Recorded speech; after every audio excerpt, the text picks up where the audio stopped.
I've decided to fuck it. I've been restricting myself. I've been hammered by good friends for stream of consciousness stuff. It's a big slam on what are known as dopers. What's wrong with strolling through your imagination or your memory or your history or your creations? What's wrong with that? Why is that taboo? Why can't you talk about yourself and not be branded an egoist? My favorite one, for me anyway, the way I feel is like I'm this one giant prick. As people tell me so all the time. Yeah, you're an asshole. And I take it to heart. I do. And I can blame it on anything and everything that I went through in my experience. But one of my big breakthroughs this year, after my trip, I'll get into that later. The crazy shit that I've done. I'm 70-ish, and I'm still alive. And anybody sees this that recognizes me, well, I guarantee you the first thought that will come into their mind will be, what the fuck? How do you last that long? That's how kamikaze I was. Still am to a point. Love that Bushido wind. Man, yeah, that's symbolism. Oh, man. Diving into the sun. Just letting it all go. Part of their ritual, the kamikaze ritual, I think. I'm not sure. You kamikaze experts might give me, you Comic-Con guys. Comic-Con. Con comes to mind. Am I waxing geekish? Maybe. I don't know. Anyway. So, okay. Stream of consciousness. What does that mean? For me, it's talking about every thought that comes through my mind when I can. Not be interrupted. Actually, this form is great. I can go through it. I don't know when I'll get to the level. I'll go on. If I become famous, here's what I'm going to do with my fame. Motherfuckers, I'm giving you notice right now. If I become famous behind this shit, I'm pretty sure they'll whack me. And you can say, well, he's playing the whack card, the whack-a-mole card. Yeah. Well, if you're not afraid of getting whacked, what's the point? What's the point? You ain't afraid of getting whacked. We ain't got nothing. We whack him, so what? You didn't care. Actually, I do care a great deal. But I don't fear it. Kamikaze. Well, those guys did. That's what I think they did. They might have been juiced up. I heard tell they were on some kind of pharmaceutical to make them oblivious to the coming extraction. The Princess Dragomirov in Finney's version of The Orient Express, Wendy Hiller, the Princess Dragomirov. And he was questioning her about her lineage, and he knew how to play her. Perrault knew how to play her. The swift little boy he was. Agatha Christie, my God, that woman. Can you imagine? Can you imagine just being able to sit down with that woman and say, hey, how you doing? How the hell did you do what you did in such a short span of years? Same with Dickie. Charlie Dickens. Holy shit. You gotta watch this. You gotta pay for it now. It used to be free. Well, no, you can get it on Netflix. But get both versions of Bleak House. Oh my God. Oh my God. Change your life. Tell you a lot of information about the legal system. Don't know if you want to know that much. But Charlie Dickens was way, but I think he knew this, way, I knew he knew this, ahead of his time, way ahead of his time. So was Agatha Christie. So was Jules Verne. So was Heinlein. So was E. Doc Smith. The Lensman series. I wonder if somebody can do this. If you want to do something for me, if anything that I say resonates with you, if I hit a nice note with you, and I make you feel better, even on the level of like, God, I thought I was fucked up. Look at that dude. Even if it's on that level, if I've helped you that way, awesome. And what I would love to have happen, and I'll let everybody know if it gets to that point. But this is a future ask. If I can create the future, is to have somebody go up on Amazon, or if they have a set that they've cherished, that they're done reading it. Actually, if somebody could send me a link to where I might be able to find it on an audiobook, that would be awesome for me. That's something that should have been made into film. The Lensman series. Tight precision. Total discipline. You could not move one atom one way or the other without consequences.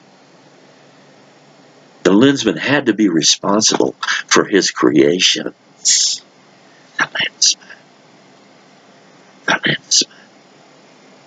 Ah! But anyway, where was I? See? I have to find my own way. I can't ask help from you. I get lost. Stream of consciousness. I'm having a good time. How about you? That's what this is about for me.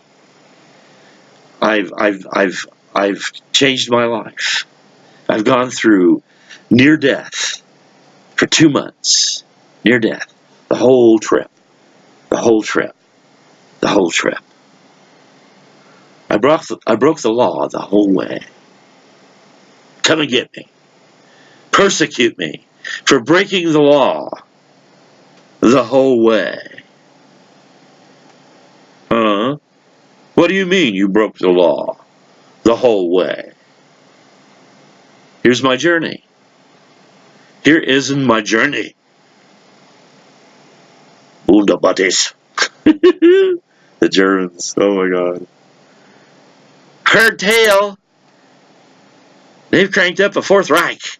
And they're hanging out down in Antarctica in these huge bases, and all totally comfortable, and they're having a good time. Re-engineering is coming around again. Fascism. There's a line in Inherit the Wind. Spencer Tracy nails it.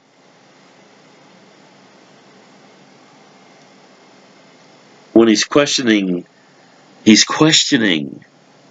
the validity, the logic of not allowing a man to think. Now, if you were paying attention, propaganda value here. They were telling you how to get out of this shit. Were you paying attention? I wasn't. Till recently. Back to my journey. You know, there's a logo out here. It's a company. It's an energy. Somebody even say it's a Blackhawk. Could be CIA. Could be Deep State. This is the way they roll at you. No fear. It's all over the place. Guys, I've seen them in four-wheel monster Ford and Chevy and Dodge trucks. Logo, no fear. Are you serious about this shit, brothers and sisters? Do you truly have no fucking fear? Chew on that red here. Chew on that one. Chew it. You ever watch someone chew tobacco? Oh my God. The ritual behind that shit. Oh man. These guys know they're killing themselves. They know it. They're not ignorant of it. You put a toxin like that in your mouth and your gums start bleeding, your teeth falling out. That's a good one. You could call it a oral fart. That's what their breath smells like. And you get a wad of it. And I've inadvertently, I've smoked 3 cigarettes in my life. 3. Count them, you motherfuckers. This is how I avoided addiction. First cigarette, I took 2 or 3 puffs, and I got ill. I went out of whack. I vibrated incorrectly. I didn't know this about vibrations at the time, but my body had been done harm, and I knew it.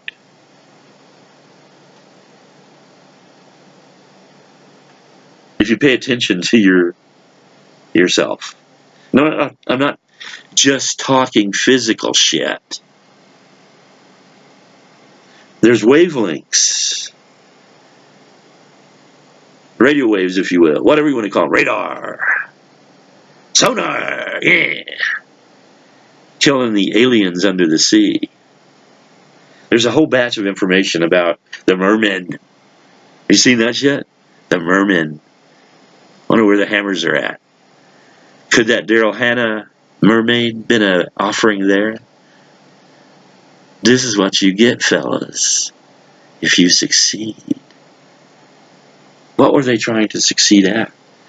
What would be the merman's agenda for the human race? Remember Costner's character? Had the webs, the skin. Everybody freaked out when they figured out what he was. What if those cats actually exist? Don't know. Don't know.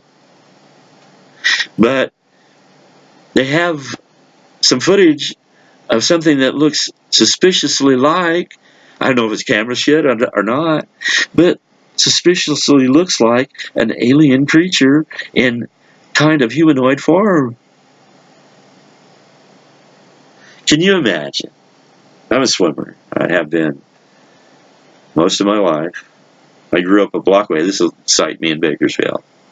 I grew up a block away over a busy highway from a canal, a beautiful irrigation canal. And that was our swimming hole. And guys would dump, assholes, companies would dump their paint in it and oil in it. Turds would be floating by. Dirty underwear would be floating by. But the water was good. I mean, you go swimming, you're going to eat water. We just move the turds out of the way, let them go downstream. That's tribal shit. You're there with your tribe at the swimming hole. It might be 4 or 5 of us there, and usually a couple of guys were in the water. Guys getting ready to dive in. And we just had a regular pandemonium going.